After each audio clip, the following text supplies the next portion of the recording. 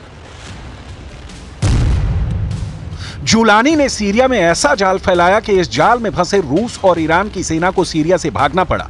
Jolani का जाल बुनने वाले तुर्की और इजरायल इस वक्त बहुत खुश हैं। जुलानी का जाल इतना मजबूत बताया जा रहा है जिसकी जद में अब कई और अरब देश भी आ सकते हैं। डर है कि इसमें जॉर्डन के राजा किंग अब्दुल्ला भी फंस जाएं और जुलानी का अगला टारगेट जॉर्डन बन सकता है। खौफ सऊदी अरब में भी बढ़ चुका है। यही वजह है कि सीरिया में तख्ता पलट से पहले सऊदी अरब के क्राउन प्रिंस ने बशर अल असद की तरफदारी में कई बातें भी कही थी।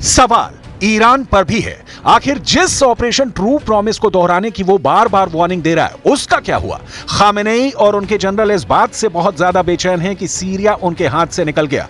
बशर अल असद की सरकार ढह गई और अब उस जुलानी का सीरिया पर कब्जा हो चुका है जो कभी ISIS और अल कायदा का टॉप का आतंकी था। और अब इजरायल तुर्की और अमेरिका के इशारों पर खेलना शुरू कर दिया है। नेतन्याहू ईरान के इस दावे की तरफ इशारा भी कर चुके हैं।